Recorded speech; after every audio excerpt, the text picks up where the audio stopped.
Hello and welcome to Writers and Books Visiting Authors Series. My name is Dan Hurd. I'm the Director of Adult Programs. Writers and Books is a nonprofit literary arts center in Rochester, New York. We offer readings, workshops, and literary programming for people of all ages, all currently available online. Our theme for 2021 is taking care. We're celebrating different ways we can take care of ourselves and take care of others this year. You can check out our upcoming schedule at wab.org. Please say hello in the chat and let us know you're there. Feel free to submit questions to the Q&A function. Books are available through our bookstore, &Books. I'll put the link in the chat. We're so excited to have Idra Novey with us today. First, we'll hear her read, then she'll be in conversation with Joseph O. Legaspi. Joseph O. Legaspi is the author of the poetry collections Threshold and Imago, as well as the chapbooks Postcards, Aviary, Bestiary, and Subways. Recent works have appeared in Poetry, New England Review, World Literature Today, Best of the Net, and the anthology Buzzwords. He is a co-founder of Kundiman, a national nonprofit organization dedicated to nurturing generations of writers and readers of Asian American literature. Idra Novey is the author of Those Who Knew, a finalist for the 2019 Clark Fiction Prize, and a Best Book of the Year with over a dozen media outlets, including NPR, BBC, Esquire, and Kirkus Review. Her first novel, Ways to Disappear, received the 2018 Brooklyn Public Library Prize, the Sami Rohr Prize, and was a finalist for the Los Angeles Times Book Prize for First Fiction. Her second book of poetry, Exit Civilian, was selected by Patricia Smith for the National Poetry Series. In 2021, her co-translation of Iranian poet Garous Abdolmalekian, Lean Against This Late Hour, was named as a finalist for the PEN Award in Poetry in Translation. She teaches fiction in the creative writing program at Princeton University. The Washington Post has called Those Who Knew not only an important book about silence and its consequences, but also a sheer pleasure to read. Idra, thank you so much for being here. Thank you for having me. I'm going to turn it over to you, and you can take it away. Well, thank you. I love that the theme for this year is taking care, and I think it certainly holds true for the writer friend I invited to do the reading tonight, because I think of Joseph as not only a friend who takes care of me and all of those of us who get to share our writing and our lives with him, but he has taken care of the writing world itself by founding an organization, Kundiman, that is all about taking care of writers and the next generation. So it seems like he was exactly a friend to talk to, that his work I admire, and as a human being, and for the theme of taking care.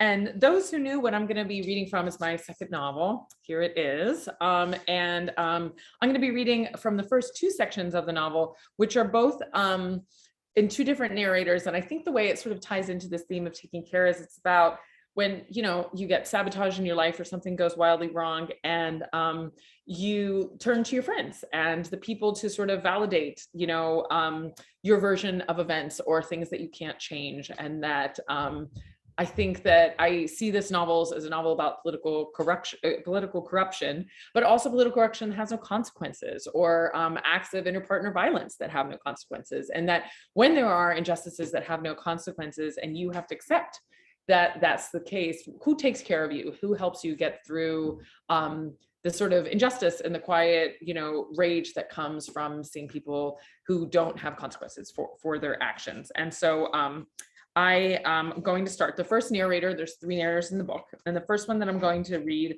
her name is Lena, and the book starts here. It says, in an aging port city of an island nation near the start of the new millennium. I invented the island nation in this book, and it is sort of an amalgam of a number of countries where the US intervened and sort of altered the history and the future of Spanish-speaking Caribbean and South America, where I have lived, or books where I have translated them or have studied at some point. But this is an invented island.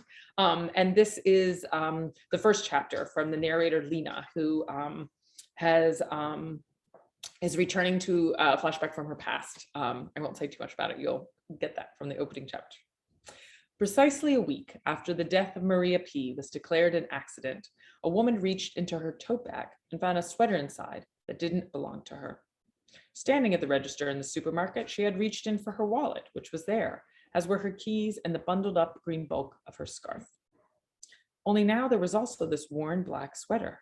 I don't remember walking away from my cart, she told the cashier, but I must have, and somebody stuck this in my bag by mistake.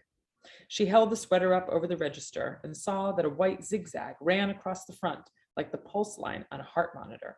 The broadness of the neckline brought to mind a sweater she'd worn in college. She'd worn it constantly until she lost it at the last protest before the election that finally brought Cato down. She liked the open feeling of the sweater's neckline, though it was always shifting, and, like her confidence then, had required continual adjustment.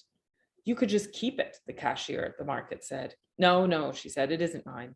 She handed off the sweater, and while the cashier balled it up once more, she inserted her credit card to pay for the eggs and oil she'd come for and the tin of lemon shortbread she hadn't. 10 minutes later, outside her first floor rental on a steep curve of the port city's longest road, she reached into her bag again for her keys. Anne, standing in front of her door, felt everything plummet inside her, as if she just stepped into the empty shaft of an elevator. It was back, bunched up again inside her bag, the same worn black cotton and white pulse line, the same eerily familiar open neck. She was certain she'd handed it off to the cashier. And then, perhaps, because she had once risked her life in a similar garment and still regarded that time as a pivotal aspect of who she was, she lifted the sweater over her head and pulled it on. And now it switches to another narrator who is a friend of hers, and they help take care of each other. And her name is Olga, and she owns a bookstore. Olga was sweeping stray bits of marijuana leaves off the floor of her bookstore when her friend Lena called, panicking about something having to do with the sweater. Hold on, Olga said into her cordless phone. I can't hear you. I'm back in poetry. Her reception was far better up in the conspiracy section near the front windows. She could hear clearly enough at the register too, where she rang up the occasional book, and yes, also sold a formidable amount of weed. Of course, I know it doesn't make sense, Lena said with the declarative tone of her generation. I opened my tote bag and it was back, which I know is impossible, but here it is. I think you're reading too much, Saramago, Olga said as she pushed open the front door and stepped outside. What you need to do is sit down with a cup of tea and read somebody who doesn't stray so much from reality. Someone like, it's hers, Lena interrupted. I knew something about the sweater was familiar. I just looked up Maria P.'s obituary. She has it on in the photo. Or no, maybe it's more of a check mark on her sweater, but still. On whose sweater, Olga said. In front of the store now, Olga bent down despite the stiff protest of her knees to remove an empty bag of potato chips someone had tossed in her tulips. She didn't see why, just because she used a claw-footed bathtub for a flower bed, she should be subjected to more trash than anyone else on the hill. Today, however, there was rampant rubbish for everyone. A scattering of run-over cabbage leaves had formed a grimy pattern across the width of the street. In her exile years, Olga had missed what the love of her life had called the accidental garbage art up this high in the hills above the port, where the city rarely sent anyone to clean the streets. Along the opposite curb, someone had tossed what looked like a full carton of milk, the splattered liquid now trickling gritty and increasingly gray down the hill, forming rather lovely squares around the cobblestones. Are you listening? Lena asked on the phone. Did you fix your internet? You have to look up the obituary for Maria P. She's a student. I told you I kept seeing in photos with Victor at the tuition marches. The way she was beaming at him at the pogrom, Olga, I had a sick feeling. I know he pushed her in front of that bus, Lena said. Her declaration's coming faster now. I'm certain of it. Oh, stop. You're not certain, Olga said, reminding Lena how many people got run over by buses barreling down the hills toward the port all the time. Maybe the girl was talking on one of those stupid new cellular phones, Olga said, and forgot to look up the road. This is said at the turn of the beginning of the new century. Maria was on a presidential fellowship, Lena said, in civil engineering. That is not a person who would absentmindedly step in front of a diesel bus she could hear rumbling toward her from a block away. Well, unless she was drunk, Olga said. But Lena was no longer listening. She had already spun too far up into the tornado of her own conclusions.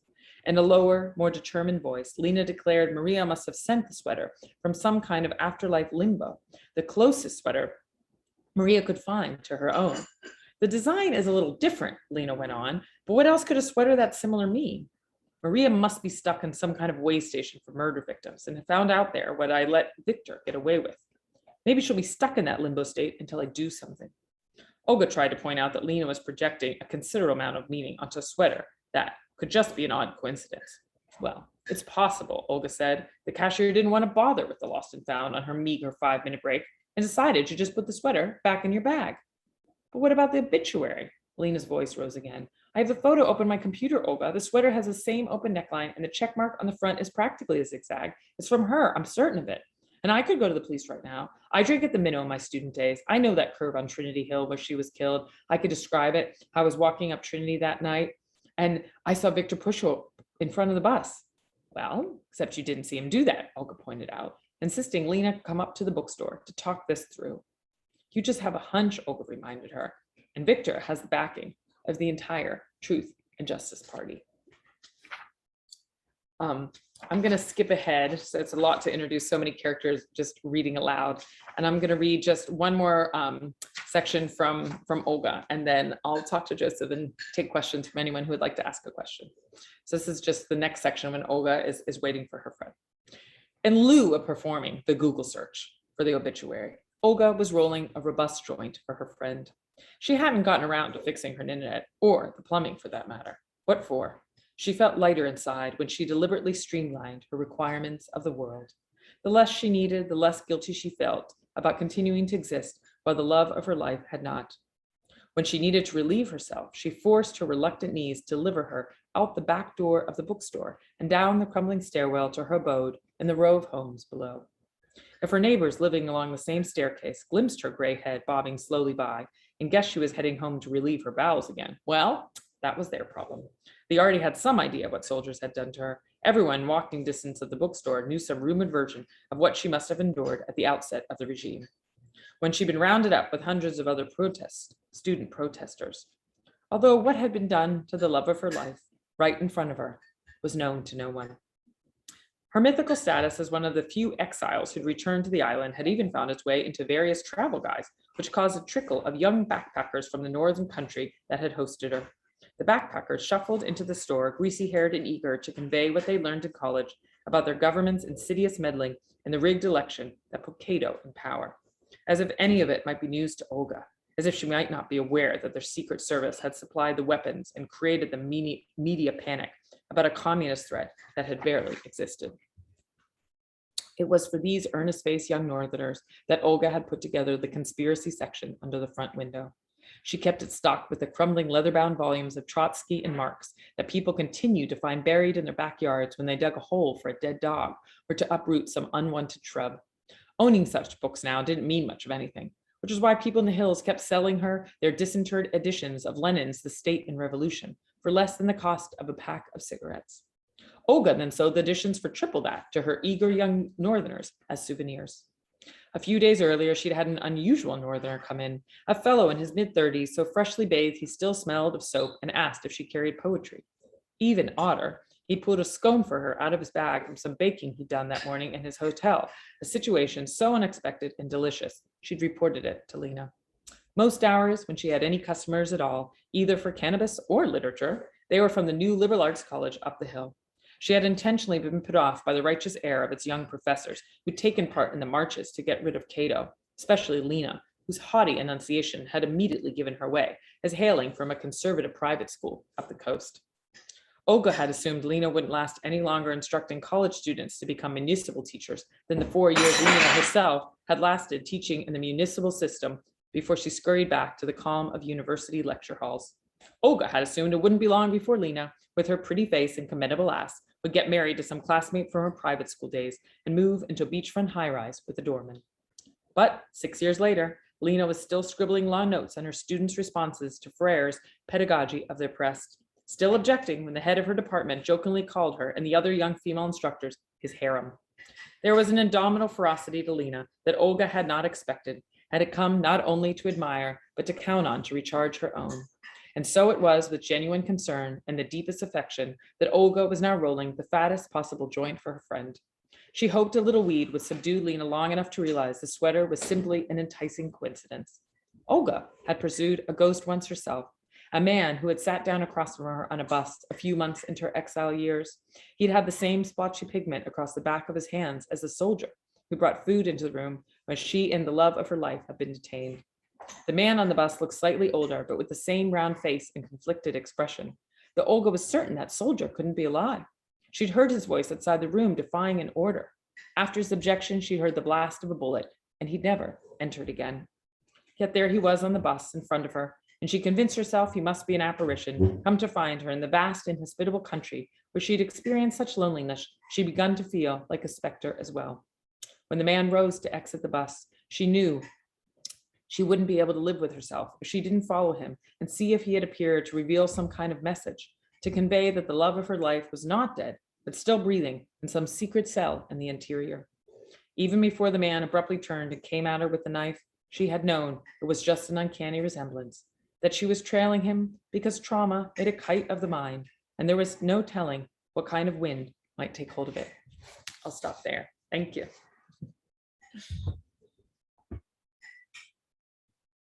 And now, hold on 1 second.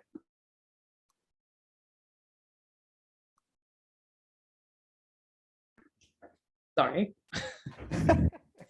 If you heard some slurping in the background, it's my children. Did you hear them, Joseph? Did you hear the slurping? It's slurping. Wasn't there like a crash? Was this spoon? Was this spoon? I was in the middle of the reading. I was like, please, why is my apartment so small? And why do children make so much noise? We're keeping it real. We're keeping it real between friends. That's right. It's so great to actually hear you read. It's also great that to do this with you, because it got me to go back to the book, which I read like two and a half years ago, which dumbfounds me. How time just time just kind of rolls on. So I can't start this without referencing, of course, your first novel, Ways to Disappear, which is an equally beautiful book. It's probably different in temperament, but what really draws my comparison between the two books is like, how both books start, with Ways to Disappear. The Brazilian Jewish writer disappeared in an almond tree, right?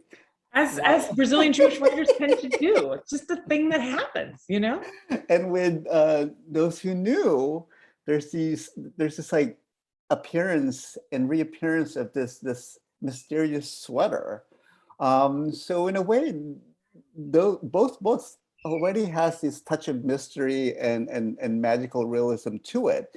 But I'm really curious about if you could talk about, appearances, disappearances, reappearances, which I think is a theme that actually is through, particularly Those Who Knew, just the theme of optics and seeing. Oh, I love that you saw this connection. Such a beautiful insight. I hope we can be friends. No, I'm just joking.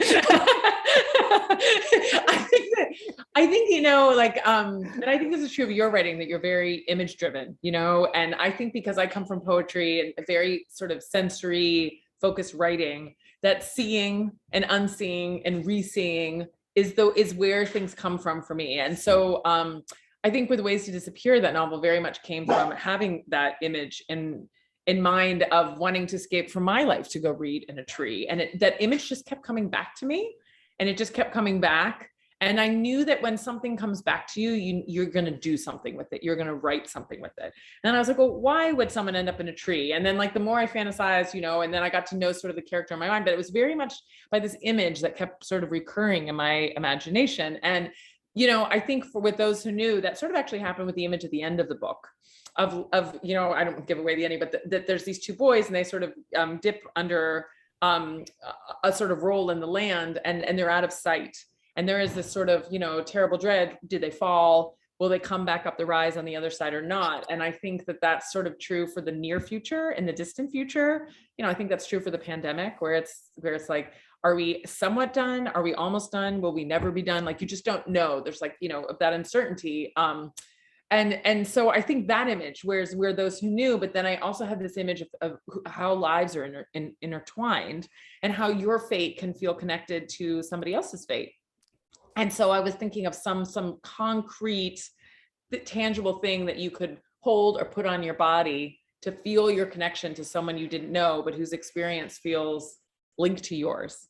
And that's when I got the image of the sweater that sort of showed up again. And it felt true to what I was trying to convey, where I think when you have some sort of trauma and you don't talk to anyone about it, it often sort of manifests in sort of magical thinking of something that will go away, or something that will come back, or that you can sort of resolve or something. And, I was just thinking, a lot of books, if you look at Eastern European literature, literature from anywhere in the world, certainly true of, like South American literature that I've translated and know well, that I think there's a way that when you add sort of like elements beyond reality, where reality slips into something else, it's often in response to things that you can't integrate into your psyche easily, the experiences that aren't easy to integrate. And then I think that's when the psyche looks for coincidences, finds these things that sort of soothe whatever can't be soothed. Right. I feel like also throughout the novel too, there's such a ghostly, phantasmal thing. I keep thinking about like that scene where one of the characters, I think it's Christina, who saw what she thought was a butchered animal, but as it turns out, it was, a body of a child or a young woman, right? So there's always like these perceptions, in a way, like you have to shift your perception in, because you don't want to see something horrific, right? And I think this also generally, I think, speaks to, the political perception of Victor, for instance, like he's like this liberal kind of hero politician, and yet he's literally like swimming in pig feces, right? Yeah. Again, I see these like dimensions of again, appearances throughout this book, which I think kind of also stems to, and I think, Dan mentioned this too, which is intriguing in terms of like silences, right? In this book, and how the silence is complicit of, a greater kind of, I don't know, like malfeasance or darkness, right? I mean, like that. This reminds me of Audre Lorde's, your silence can't protect you. Can you speak about that? I feel like a lot of the characters here are paralyzed because of what they can't say. Yes. I think that was really something that was a driving force in the book. And I think there's a way that something that presents as silence to other people can be really loud inside of you. And I think that often, when there's a scene that minimizes something with few words, that you would think that the number of words that are given to something is somehow indicative of its importance. But I actually think in literature that's not true. I think it's often more words are given to sort of creating a sense of how we of the experience, of the ongoing experience. And often the hardest part, the darkness that's underlying it, is actually given few words, because I think that when we know that something can't be said is when we know it has the most gravitas, or it has the most sort of psychic energy, is often by allocating fewer words to it instead of more, and I think that it seems counterintuitive, but I think that that's also true in conversations, Oh yeah, no, spoken like a true poet. Exactly. I mean, I think that, like, even though I write fiction, the unit of meaning for me is a sentence. And Right. so I would tell something, in as few words or sentences as possible. And I think this novel for me was very much like, how do you live with the silence that you feel forced to keep, that you think is a disservice, not just to yourself, but now here's this other woman, Maria, who Lena thinks if she had spoken out, if she maybe had been believed, she assumed she would be, that there would be a lot of gaslighting, and that, she wouldn't have been heard. And so as a result, she didn't say anything. And now she's wondering if that her silence has led to this man, getting away with murder. And it was like an uncanny coincidence when the book came out. It was right around the Dr. Queen Spacey Ford and Brett Kavanaugh. And, Dr. Ford also stayed silent for years when she was just thinking that the harm was the silence that was presenting as a scream inside of her every time she saw him on the newspaper was exactly what, she kept it until she thought somebody else's line, in fact, the whole country might be jeopardized by her silence. And that's when she said, whatever the consequences are, I will speak up. And so there's Lena, sort of, in a way, I started this book years before that. And it doesn't really align with the Me Too movement, except in the way that it's a question of whose version of events will be heard, whose version of events will result in consequences or not. And so as I worked on this book, was really about the hypocrisy of Victor and how he could be publicly celebrated for one thing and privately get away with something else, which we just see repeatedly happen, in the news every day. It's like, but I think in this story, I was trying to actually write it on this invented island because it's a parable. And so that I think invented places are really interesting as a ways to look at patterns and how they play out, not only in the US, but, all over the world in terms of like which narrative prevails and which narrative is silenced. Yeah. So while you were talking, the thing that actually came to me was, again, thinking about silences and the act of Lena, the one main act that of unsilencing was her screaming Maria's name in the theater, right? So in a way, like she was vocalizing. Yes. I just made that connection now, It's a way to hear it out loud. Right. But also the setting of it in the theater, right? I love that. Which is a place where it's this dark place and it takes on this other meaning because where it's like a place where it's both you're getting to say it, but it's a context in which expression happens, which wouldn't be where the sort of consequences are suspended. And I think for most people, that's sort of what art is, right? Like things that you sort of can't do in reality, art becomes this place where you can enact them and get the justice you can't get otherwise. Right. Which also kind of, ties into like the political theater, right? The whole carnivalesque, like, of all the politicking that happens, I mean, we've lived through like the most carnivalesque administration there was, so but also it's funny because when I was writing the plays that Freddie makes, I wanted them to be sort of like absurdist theater, and when I was making it, I sort of was playing off of things that were happening in Brazilian news that I was reading and following in other countries, and then and of course here to some extent, but I had no idea the level of clown behavior that we were in for. So it was just interesting when you write something and you think you're making something sort of like over the top, and then reality outdoes you, right away. So it's astonishing how that can happen. I also had made up, the pig farm where the fecal matter sort of takes over, and then all of a sudden, it's like 6 months after the novel came out, there was a farm in North Carolina that had too many pigs, and there was like a stream of fecal matter. And I was like, it was just kind of uncanny how many ways that I thought I was making this novel that was sort of like a hyperbolic version of reality, and yet reality just had more fecal matter than the novel. Yeah.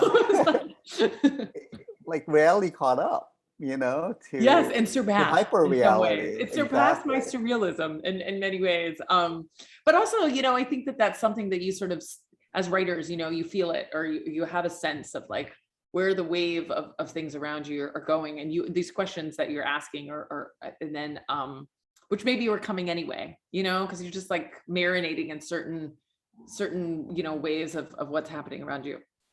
Yeah, and I think, and I would actually like to talk, have you talk about these versions of reality that actually manifest, I think, in a lot of the different forms that you use within the book. I see this book, with such hybridity in terms of, I mean, we talked about the theater before, like one of the characters is a playwright, and so there's like plays interspersed throughout the book, but also articles, but also Olga's. I really love Olga's transaction log because for me that in itself it's such a hybrid form, because in a way it, like, she has commerce in there, like I sold this one book, but then also with such a heart to heart, her communicating with her dead partner, right? So it's like this collision of commerce and the heart, right? The personal heart. So you do a lot of that in the book. So if you can speak about in terms of like what motivates you to use certain forms and to what purposes. Thank you. Allison just asked, hello, Allison. Nice to see your question. In terms, she was asking about sort of writing, and an idea comes in which genre. And I would say, like, even within this novel or in Ways to Disappear, that, you write, or I write, depending on sort of what kind of sort of magical thinking I think will work. And I think, I've written prose poems, or I've written epistolary poems where you're writing to someone who can't reach otherwise. I wrote plays when I was younger, and I think I just had an itch to get back to it. So I made a playwright to get back to it. I've always wanted to do welding. So in the book I'm writing now, there's a metal artist. I just think that there's something so capacious about a novel where you can kind of throw in anything you want. It's sort of like a big soup on a stove, and like whatever you have that might add flavor, you can kind of put it in, put the lid on, and like turn up the heat. And so I think that's why I've sort of I'm such a misfit. I love to jump between genres, but I think there's the way that you have this sort of pot of the novel can hold different forms and different art forms that I'm sort of drawn to experiment with. Novel as soup. Yes, I do think the novel, it can be, not that a book of poetry can't be soup too, but I think there's a way that in a novel that it's just, there's room to sort of add these different voices in different forms within it. And so when I was doing Olga's letters, her transaction logs to me were sort of like prose poems. It felt like it related in some way to the way I approached the prose poems in Exit Civilian. Was when I say this to my students, when you write an epistolary letter, when you turn and you write to someone directly, why would it have to happen in a poem or in a transaction log in a novel? You wouldn't tell the person you're writing to something you would tell something that could only be said in the form of that letter or in that log. Because if I could just say, Joseph, I really love those pillows, where did you get them? I don't need to put it in a poem because I can just ask you, right? So if I'm going to say something to Joseph in a poem, which I may very well do, hold your phone, it would be something that you would do because it can't be said in any other form.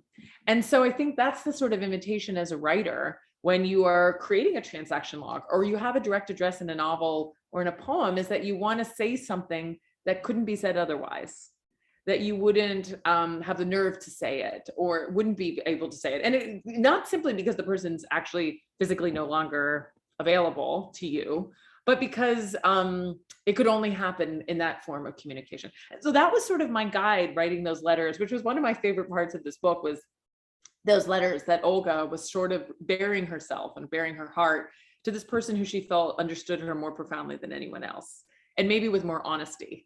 And so it was those letters that were keeping her honest with herself in some way, Right, yeah. And also without I think she's at most truthful, and she's most confrontational to herself, with or without the haze of marijuana. Yes.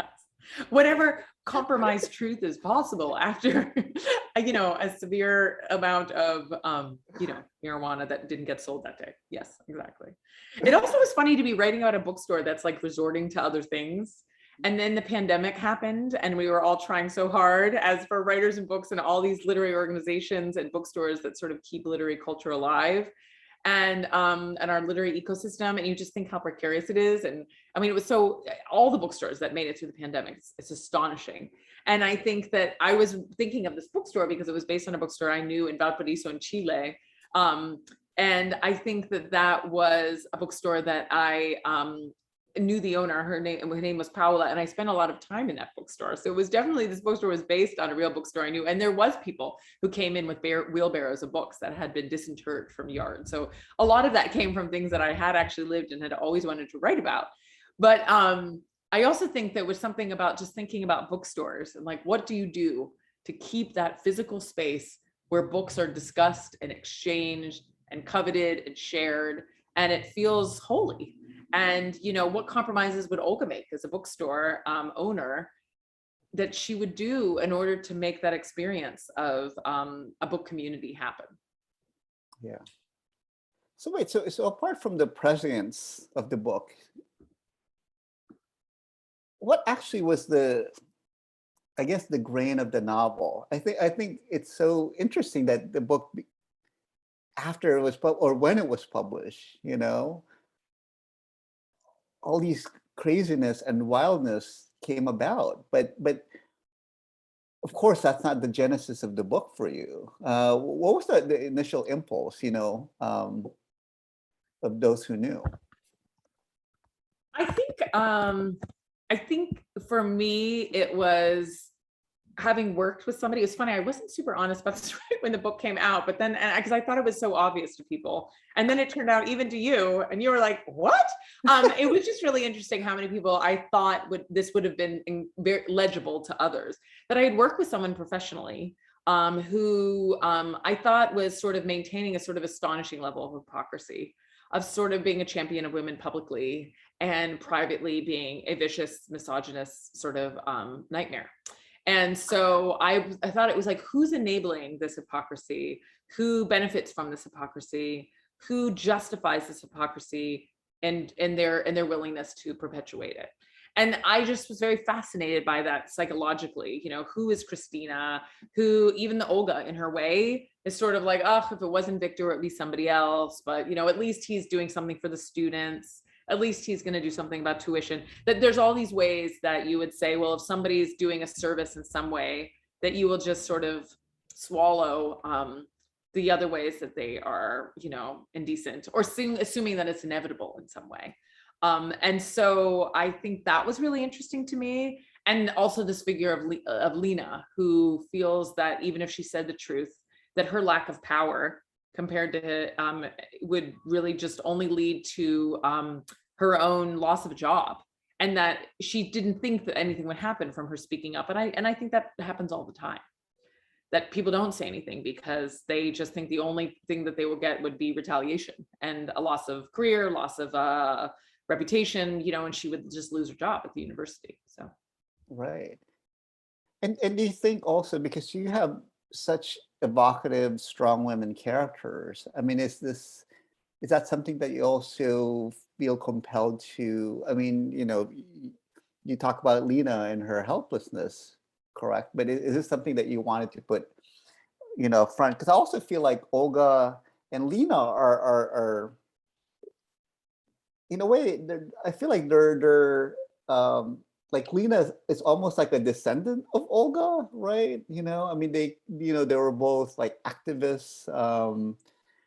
Can you speak about the women character? And then it's so interesting too, like even, you know, Christina and Lena ended up as single mothers, technically, you know? yes. Like all that stuff, like, you know, can you speak about your, I guess, despite the powerlessness of these women, I feel eventually they came to grips on their own, you know? Yes, and it is on their own, and they sort of did that of their own volition. When I started out the novel, I knew that Christina was going to sort of justify certain things that she was going to enable and perpetuate, and you know, and that was I brought her in the novel. But as I got to know her, and she, you know, I was starting to I was more years into motherhood myself, and I was surprised that sometimes your kids choose friends that you wouldn't necessarily choose. And if there's a genuine connection between the children, you just have to find some way to sort of connect with the parents, because obviously you want to allow your children to be friends with anyone that makes them, you know, joyful and, you know, who takes care of them as a friend. And so, to go back to the theme, I think that I was just very aware, I think increasingly aware of how that happens. And it was happening for me as a mother, how I would think I was very interested, you know, in some parents or somebody that I would meet. And then in the end, my kids would pick their own friends and I would have to find ways to connect. And then I realized, oh, well, wouldn't that be a great thing to write about? How suddenly, and then you find all these connections because you are raising children in the same time. And I think that's happened in COVID. I think there are ways, and probably also the opposite, that, other families who are dealing with COVID in very different ways. But for Lena and for Christine on the island, they, end up being single mothers of these boys who have a connection, and they have to prioritize that over their own resentments, over their own unresolved frustrations. And they have to put sort of the joy and the well-being of their children first. And that's sort of how we move forward as from one generation to another. You have to put your resentments aside in order to let the next generation thrive. They can't carry your bitterness and your resentment. Otherwise, how can they thrive? They can't be burdened that way. And so both of them, I think, out of their love for their sons, have to put that bitterness aside. So I was interested in writing about that, and my, just having experienced that myself, I think. So, I think that's the beauty of like the soup of the novel. You can throw in your epistolary poems, you can pretend to be a playwright, you can work out your challenges as a mother, boring playground conversations that turning them into novel scenes, anything. I just think there's like a way you can stick it all in the pot, which is fun to do. So yeah, we're trying to wrap up here, and you mentioned, Idra, about moving forward. So I guess my next question for you, and final question, where now? Like, where are you headed? Like, the next novel, are you revisiting certain themes? What can we expect next from the great Idra Novey? Oh, well, it's the draft will be going to the great Joseph Legaspi shortly. In fact, it's in your inbox. No, I'm just joking. Not quite yet. I need to give clear thy desk, Joseph. No, not yet. I both Ways to Disappear and Those Who Knew were set in other countries. One, a real country of Brazil, and the second one was this invented island that was sort of, amalgam of different countries and histories that I thought served the sort of larger questions that were driving the novel. And I decided that I needed to set a novel in this country. What? I know. And, my family's been mind blown. For years. I myself have lived in Spanish longer than I've lived in English. So I wake up speaking Spanish. I've lived in Spanish now for 23 or 24 years. And much shorter time in English, but I think I just have enough distance from the Allegheny Mountains where I grew up that it felt like I finally had enough distance to write. And I had this craving to write about making physical art, making metal art, and learning to weld. So so I invented a metal artist so she could weld with scrap metal, because my family has a scrap yard that's been in our family for over 100 years. So I just had some things that I had I think I wasn't ready to get to them. And now I still don't know if I'm ready to get to them, but I'm trying anyway. So I think that's all you can do in a book, is come to it with uncertainty. I don't think you can write a book if you know how you feel about something. Yeah. I think the only way that art can happen is if you are undecided and you work it out through the art. And if you're too determined about it, then it ends up being this stale thing. And when you go into it with questions, and it's like, well, why do people sort of enable hypocrisy? Why do people stay silent? Like I myself didn't have those answers. And this novel became the way that you can sort of take care of a friend the way Olga does, by encouraging silence, and you think you're being a good friend, but ultimately you're sort of keeping somebody in a state of turmoil because you think you're taking care of them and keeping them safe. And I think in every novel you learn as you go, because if there's no surprise for the writer, then there's no surprise for the reader. Right. So I think I can only say so much about this novel, because I'm still hoping to, be surprised in each draft in some new way. So thank you, Idra, for this. Thank you, Joseph. This is so fun. It's such an honor. Thank you, Dan Hurd and Writers and Books. Yes, thank you everyone who came. Thank you, Dan, and thank you, Writers and Books, for keeping this series going. It's beautiful. Thank you so much.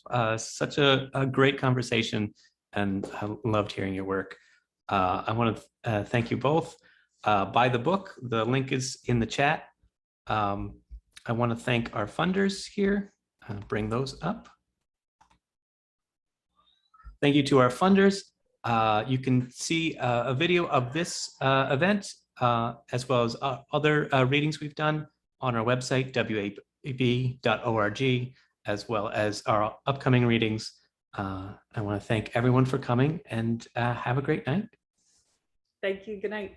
Good night. Take care.